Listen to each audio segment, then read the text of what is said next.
Tenemos en línea a Miguel Ángel Bogiano. Él es economista, es fundador y CEO de cartafinanciera.com, y bueno, la idea es preguntarle por el tema del dólar, sobre todo, ¿no? Sobre la suba del dólar.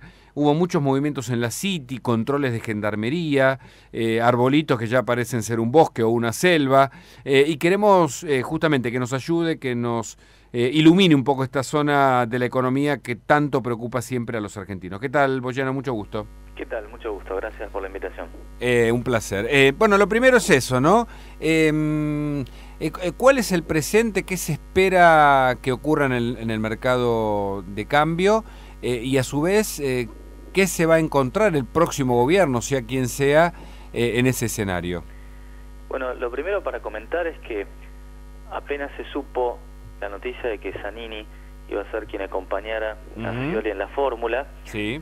Al día siguiente, las acciones argentinas en Nueva York cayeron en dólares más de lo que cayeron acá en pesos. Esto al principio parece algo un poco raro, pero si las acciones caen en dólares más de lo que caen en pesos, lo que quiere decir es que en realidad el tipo de cambio implícito varió. ¿Se entiende?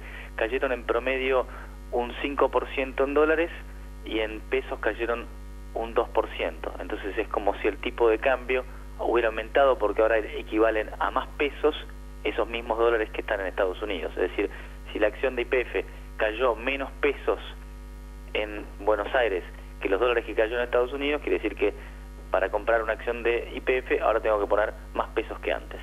Es decir, que el tipo de cambio implícito que sale ahí es justamente lo que se llama el contado con liquidación.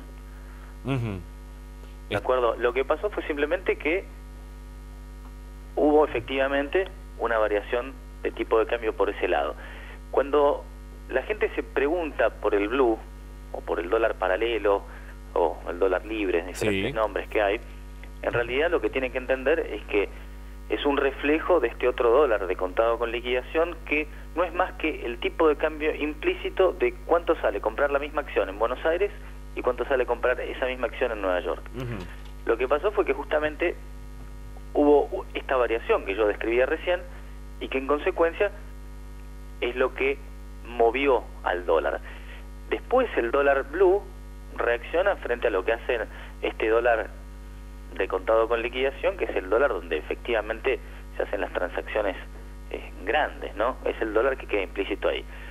Ahora, efectivamente, como una de las patas principales de cara a las elecciones presidenciales es la paz cambiaria que viene reinando hace ya varios meses, quizá 8, no recuerdo, o 10, no sé bien cuál sea el número.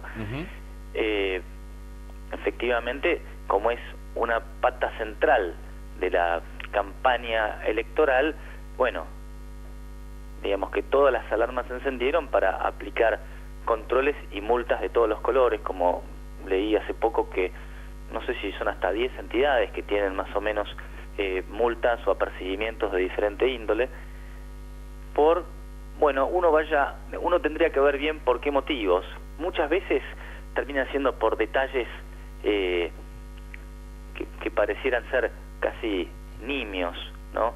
Pero bueno, en definitiva son maneras de, vamos a decir así, prácticamente desterrar la posibilidad de que a nadie se le ocurra ofrecer dólar en el mercado paralelo, ¿no? Como diciendo, no queremos ni que exista ese mercado. Entonces hay la palabra no sería persecución, sino hay un fuerte interés, una fuerte presión en controlar ese mercado y tratar de erradicarlo. Algo que se está haciendo con más fuerza y más energía que nunca, diría yo, o que en muchas otras ocasiones pasadas. Sí, de hecho se hicieron muchas multas y se están buscando a través de topos de la AFIP determinadas cuevas, pero por el otro lado creo que muchos cueveros, por llamarlo de alguna manera, o seguir diciéndolo en ese tipo de lenguaje, están incluso pidiendo que se les revoque su licencia, es decir, no quieren seguir con la actividad. ¿Puede ser? Bueno, en realidad el cuevero no tiene ninguna licencia, ¿no? No, licencia digo como financiera, digo, no el cuevero informal, Claro. Me refiero a aquellos que están formalizados. Claro, porque al final los que están formalizados son más visibles y, digamos, van a tratar de revolver todos los papeles que haya para ver si encuentran algún renglón que esté mal. Y efectivamente, al ser tantas las regulaciones, es bastante fácil estar en offside en algún detalle. Lo cual no quiere decir que haya algunos que puedan estar en offside en cosas que no sean detalles, pero obviamente entendemos que esto también se presta a que pueda quedar expuesto a alguien que está en algo que no sea fundamental como error. Es decir que efectivamente lo que se está tratando de hacer es controlarlo o amordazarlo, vamos a decir, al tipo de cambio paralelo. Históricamente, y no en Argentina, en el mundo, en la historia económica mundial, estos experimentos nunca funcionan. ¿Por qué nunca funcionan? Porque en un punto la diferencia es tal que al final lo que termina pasando es que el dólar se hace todavía más costoso y más dificultoso de conseguir, y lo que pasa es que sube el precio. Va a haber menos... ¿Qué es lo que está pasando ahora, no? Digo, oferta-demanda y sube. Bueno, lo que está pasando ahora en realidad es que entiendo que si alguien quiere comprar directamente le dicen no hay. Lo que pasa es que puede ser que si no hay hoy y hay mañana no es tanto el problema, pero si no hay hoy, no hay mañana, no hay pasado, no hay traspasado y alguien realmente necesita hacerse de los dólares por el motivo que fuere, bueno, ahí el precio podría empezar a subir una escalada muy importante. En la medida que es un día, eso no se refleja tanto en el precio, pero bueno, habrá que ver hasta dónde eso tiene un impacto. Y de todas maneras esto tiene una, aparte de tener este impacto inmediato que fue el hecho de entender o despejar las dudas acerca de qué tipo de gobierno iba a ser el de Scioli, que ahora parece ser, con Zanini como vicepresidente, un gobierno de corte netamente cristinista. La duda esa, como decía, queda despejada, y eso fue lo que impuso este temor o este desencuentro generalizado en las acciones de la bolsa argentina, que cayeron de una manera muy marcada. Ahora, de cualquier modo, también sabemos que el tipo de cambio argentino está totalmente atrasado, por una simple razón. El dólar subió en todo el mundo y las monedas de nuestros países vecinos se han vuelto más baratas, han tenido una caída en el valor. Vamos directamente a la más importante, el real pasó de valer 2,20 a valer 3,10. Eso es una devaluación del orden del 40% en los últimos 12 meses. En el mismo tiempo, el peso argentino, para redondear, pasó de 8 a 9, que es una depreciación del 12%, pero con una inflación además del 30%. Es decir que hoy 100 dólares compran menos bienes en Argentina que hace un año, y hoy 100 dólares compran más bienes en Brasil que hace un año. Entonces esta diferencia de tipo de cambio real, y digo real por la cantidad de bienes que pueden comprar esos 100 dólares, hace que Argentina se haya vuelto muy, muy caro, y la conclusión o la consecuencia inmediata es que nuestras exportaciones caen, y al caer nuestras exportaciones se reduce el ingreso de dólares que tanto necesita Argentina. Entonces, si a nosotros no nos prestan o nos prestan una tasa muy alta y no tenemos ingreso de dólares por exportaciones, tenemos un problema porque tenemos que pagar deuda en dólares.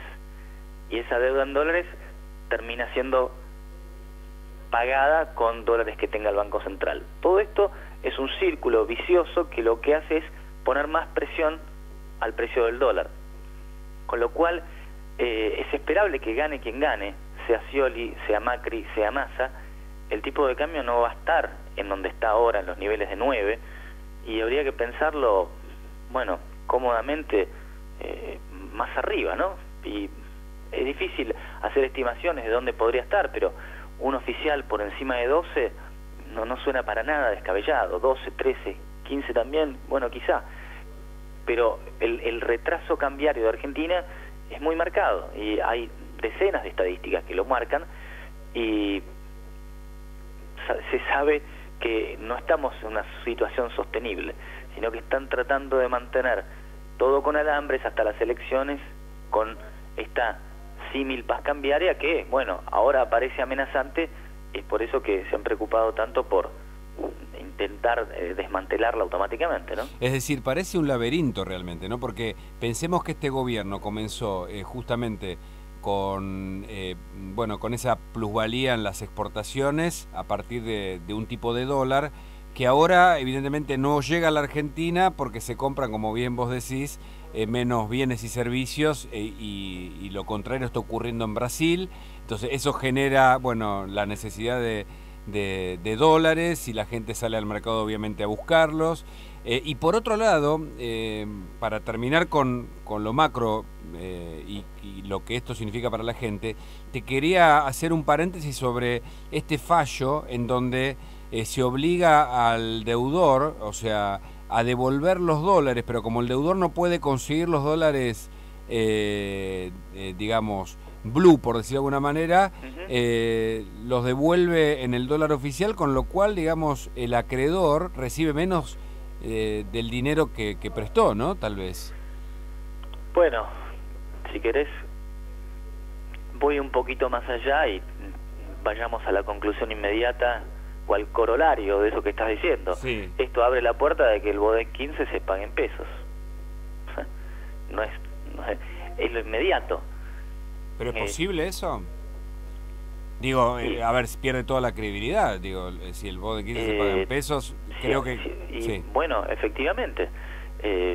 A mí no me gustaría tener que estar... A ver, yo no puedo saber si lo van a pagar en pesos o en dólares, pero con este fallo me parece que es la probabilidad aumenta enormemente. Ahora, para explicárselo a la gente, porque es muy interesante seguirte, un día vamos a hablar largo sobre el tema de lo que... Porque uno se pregunta entonces cuánto vale el peso, porque son preguntas que siempre yo me hago, teniendo en cuenta que el papel moneda, digamos, el otro día estaba leyendo algo de economía sobre, bueno, la historia del papel moneda, antes, digamos, estaban obviamente los papeles que se podían respaldar en oro, eso cambió, bueno, eso lo sabrás vos bien, pero digo, el peso, a ver si lo digo bien, está en permanente devaluación, ¿no? Me parece. Y hay salida para esto, digo, o finalmente estamos presos de una trampa que nosotros mismos armamos. Está bien, porque vos estás yendo a la raíz de la cuestión. Y la raíz de la cuestión es que hace 80 años que en Argentina los gobernantes creen que se puede gastar más de lo que entra. ¿Y por qué digo creen? No es que crean, quieren gastar más de lo que entra. Y como quieren gastar más de lo que recaudan en impuestos, ¿cómo lo hacen? Imprimiendo billetes. Con lo cual eso le baja el valor a los billetes circulantes, si no tengo mal entendido, y genera inflación a la vez, ¿no? Exactamente. Es decir, entender eso es entender la raíz de casi todos los problemas macroeconómicos de Argentina. Todo lo malo que pasa después es consecuencia de eso. Mirá qué interesante. Absolutamente todo. Entonces, aunque no te parezca, ser economista en Argentina no es tan complicado, por lo menos para describir este problema troncal tan grande y tan obvio. Claro, la mayoría de la gente igual creo, por eso me he propuesto hacer algunas lecturas. A mí me gustan mucho las ciencias sociales, pero la economía reconozco que tiene sus complejidades en particular, pero me he puesto a hacer algunas lecturas justamente para entender algo que la gente, como le parece lejano y no lo entiende, finalmente no hace las buenas decisiones, y yo creo que eso es una trampa que se plantea muchas veces de los gobiernos de turno, ¿no? Bueno, lo que pasa es que justamente con este afán de gastar más de lo que se puede recaudar en impuestos y salvar esa diferencia imprimiendo papel moneda, Argentina ha tenido desde la creación del Banco Central a la fecha una tasa promedio de inflación que, si yo te la digo, vos no la vas a creer, pero es del 55% anual promedio. Wow. Promedio. Es decir que el argentino, cuando los políticos dicen el argentino tiene una manía con los dólares, lo que pasa es que no es que tenga una manía con los dólares, los políticos tienen una manía con destruir la moneda argentina. Claro. Esa es la manía. Claro. Y el que puede... Y la moneda argentina vale cada vez menos, y la gente, los que más se afectan son los que manejan los pesos, ¿no? Porque ¿qué hacen? Pero aparte hay otra cosa más. Cuando dicen todos los programas sociales y todas las cosas donde pretenden ayudar a la gente, la inflación al que más destruye es al que menos tiene. Claro. Porque el que tiene de más, vamos a decir, El que puedo ahorrar en dólares, por ejemplo. Por supuesto, se puede escapar del peso. Claro. Se escapa del peso y se va a otra moneda. No importa si es dólar, real, euro, lo que sea, simplemente se va del peso. A veces se va del peso comprando bienes, y que no es la mejor manera, pero dice... Y los bienes valen en dólares, ¿no? Convengamos que salvo... Trata de comprar algunos bienes que preservan su valor en dólares. Entonces, o se va a inmuebles, o se va a autos. Bueno, todos sabemos que comprar un auto 0 kilómetros para defenderse de la inflación es una locura, es una pavada gigante, porque lo saca del concesionario y perdió el 25%. Pero la gente dice, ¿es esto o algo peor? Porque si la inflación es del 40%, y bueno, más vale tengo un auto que además quería, vamos a poner un ejemplo, ¿no? Sí, sí, sí. Pero efectivamente, a partir de ahí surgen todo un montón de cosas que la gente tiene que ponerse a idear para hacer en algo que no es su rubro, porque no tiene por qué estar empapada de cómo funcionan las cosas en el mundillo económico, y tiene que ver cómo se defiende. Entonces, fíjate lo que pasa con todo esto. Ya pensar en invertir o en crear un negocio no es más que una idea totalmente que queda pospuesta, porque dice, no estoy en situación de ampliarme, estoy tratando de defenderme.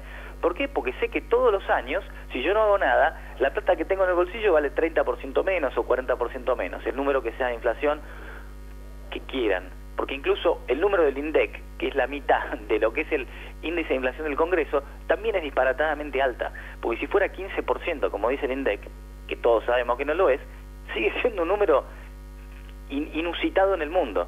Hay un país de América que tiene una inflación mayor, que es Venezuela, y el resto son todos países africanos.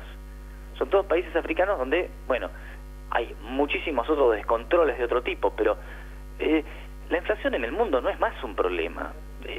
La receta de cómo controlarla la saben hace rato. Se superó después de la gran crisis hiperinflacionaria que tuvo América Latina, y no ha habido más. Incluso la gente no lo sabe, pero Israel tuvo sus momentos de enormes niveles de inflación. Lo que pasa es que esto se soluciona con disciplina que los políticos se han negado a tener. ¿Por qué? Bueno, porque desde el punto de vista electoral han siempre conseguido votos. ¿De qué manera? Gastando más allá de sus posibilidades. Claro. Y si no tengo a alguien que me preste, no importa. Sí, generando la burbuja del consumo, como si esa fuera la solución, y en verdad estamos comprando de alguna manera espejitos de colores, ¿no? Porque bueno, estamos cada vez un poco más pobres, pero tenemos supuestamente cada vez más electrodomésticos, y además, si tenemos más pesos, hasta donde yo tengo entendido, el peso en un punto también es deuda, ¿no? Con lo cual, digamos, o sea, porque estoy perdiendo dinero y tal vez endeudado con muchísimos créditos, ¿no? A lo que le pasa a la gente habitualmente.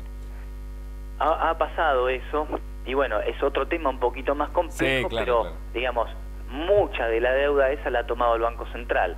Entonces, hay un enorme endeudamiento que ahora ¿quién lo tiene? El Banco Central, porque el Banco Central el 1 de enero del 2014 tenía LEVAX emitidas por 100.000 millones de pesos, hoy está casi en 300.000 millones de pesos. Wow. Es decir, que triplicó su endeudamiento en un año y medio. Y bueno, eso no es gratis, hay que pagar por esa deuda, y lo que paga el Banco Central no es menor, paga el 25, aproximadamente el 25% anual. Imagínate, 25% anual de ese monto empieza a crecer a una velocidad que termina siempre mal. Miguel Ángel Biogiano, economista, fundador y CEO de Carta Financiera Argentina, gracias, realmente fue, creo que una clase de tu parte para ayudarnos a entender algo tan complejo como la economía, y en este caso con el emergente en el dólar. Un abrazo. Si me permitís, sí, invito a los oyentes a que ingresen a la página cartafinanciera.com y se pueden suscribir de manera gratuita a nuestro newsletter semanal, donde van a ver notas cortas y simples. Gracias, un abrazo. Un abrazo, hasta luego. En Tardes Peligrosas.